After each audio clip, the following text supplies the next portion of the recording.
Hi, this is Lucy at Pilates Birmingham. I'm going to do some troubleshooting on the downward dog posture today. I wouldn't necessarily recommend this exercise if you have a slipped disc or sciatica. It's not that it's unsafe, it just sometimes doesn't feel like the nicest thing to do, so you might want to just rest this one out. Being an instructor, I see a lot of downwards dog every week, and it's really not one of the easiest postures to do. And all over YouTube and the internet, you see a lot of very beautiful, perfect downwards dogs, and we know that's just not the reality of downward dog. It's very difficult to do this exercise if you have a tight back and tight hamstrings.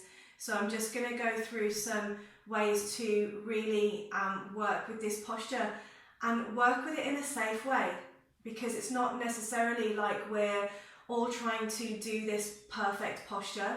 Actually, we just want to have a practice where we're healthy and fit, and we're maintaining a level of health. It's not like we're trying to be athletes or do anything extraordinary. We just want to be healthy. So downwards dog posture is that triangle shaped position with the body and the mat.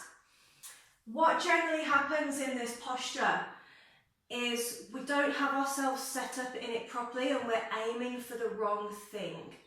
What I see a lot of in class is a lot of forward balanced positions where we're kind of leaning into the body here, and you're sort of in a rounded back position.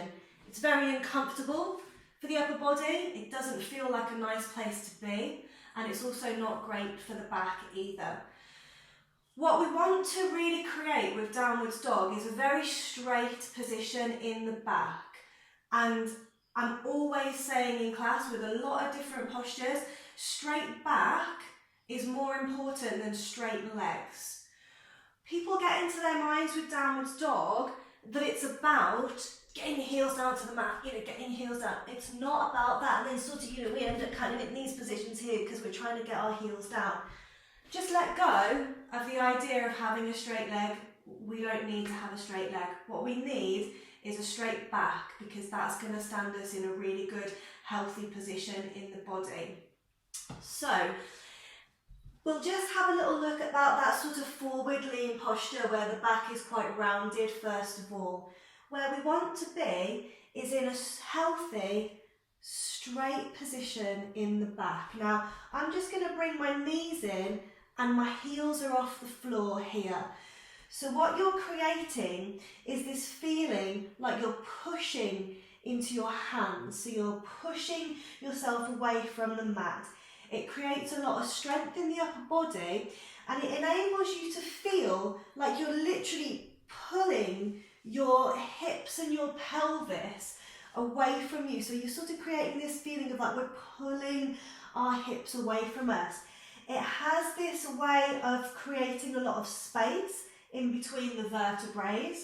So you've got spongy knees, bent knees, you're feeling like you're pushing away from the mat, and you're extending your hips back. So do you see the difference there? You're extending your hips back, and you're feeling like someone's almost pulling your hips back. So you're creating all of that space in between each of the vertebrae. What you can do from that lovely healthy position in the spine, you can practice at straightening the leg. You can sort of go one heel at a time, and you can practice straightening, but you don't want to lose that reaching back position in the pelvis. If you start to straighten the leg and you sort of end up, kind of doing this because the hamstrings are tight and the back is tight, don't go there. Get that feeling, you're stretching back, you've got all that space in between the vertebrae, and have that bend in the knee. That is a much nicer position to be in. You've got a good straight position in the back, and you're getting your strength there without putting any pressure on wrists, shoulders, and all of that strain in the upper back. So that's your first troubleshooting. Let go of the idea of straight legs. It's just not important. Straight back is important. Other things to really work on with your downwards dog is your arms and your hand position. So if we're not set up correctly in the upper body, it doesn't allow the spine to sort of integrate itself properly, where you can't get that long pull back in the pelvis if you haven't got this upper body set up right. So when you come onto your hands and knees, you want your hands almost as wide as the mat. You want your middle finger in line, sort of parallel to the long edge of the mat. And then you're spreading your fingers out from there. So you want to really press all of the base of your fingers down. You want to press your palms right down, and you're pressing all into your finger pads. So what I see quite a lot is tight hands, you know, and sort of, you know, palms lifting up, not a good place in the hands. When you've got this good spread on the hands, it enables you to have sponginess in your elbows. We want these two little dimples in the elbows facing towards each other. We don't want hands curling up and elbows pointing forwards, hyperextension. Spread the fingers out, have a sponginess in the elbows. When you try coming up from that position there, remember you can have your bend in your knees. So I've got my bend in my knees. I'm pointing my hips back, almost like someone's grabbing my pelvis and drawing it back. You can see from this position I'm really spread out in my fingers and I'm soft in my elbows. What that enables me to then do is draw my shoulders away from each other. So did you see the difference? You can be all tight up here in the shoulders, but if you've got this right hand position and elbow position, you can draw your shoulders down from your ears and you can move your shoulders away from each other. So we're really broadening out in the upper back. So we don't want to be here, you know, all squashed up in shoulders, hands, and snapping the elbow joints shut. It's a lot of pressure all through the back. So set those hands up, soften the elbows, head is relaxed, draw the shoulders down from the ears, move the shoulders away from each other. So that's a good setup with the upper body. So I'll just go through as well the head position with downwards dog. Remember, downwards dog, ideally, it's actually a posture about balance. So you're feeling like you've got the weight even down through both of your feet and even through both of the hands and the arms. So you're sort of sitting the body into this balanced position. So we don't want to feel like we're straining through the neck. The neck should have that same feeling as the spine, like the space is increasing in between the vertebrae. So the head is very heavy.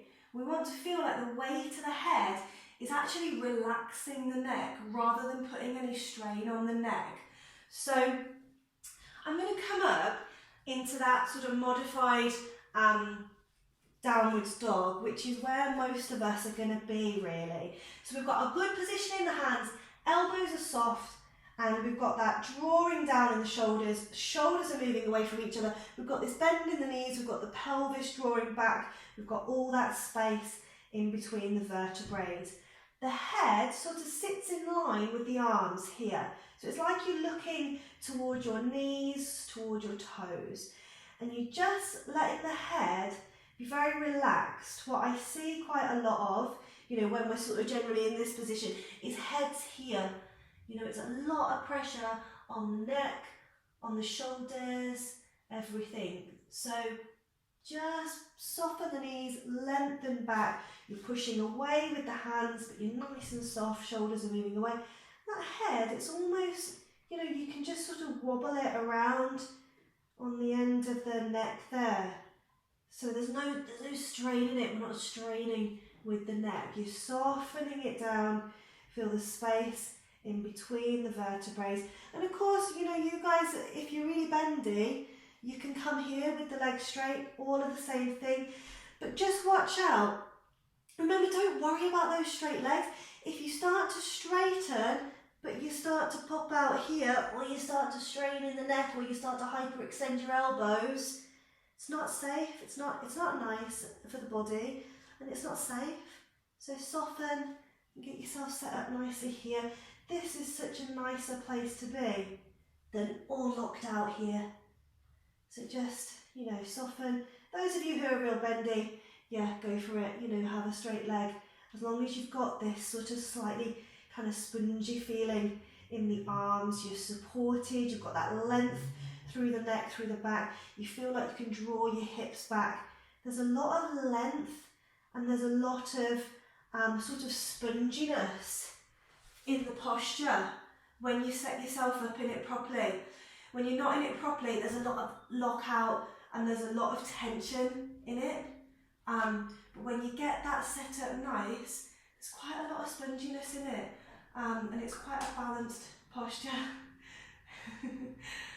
Takes a long time to enjoy downwards dog.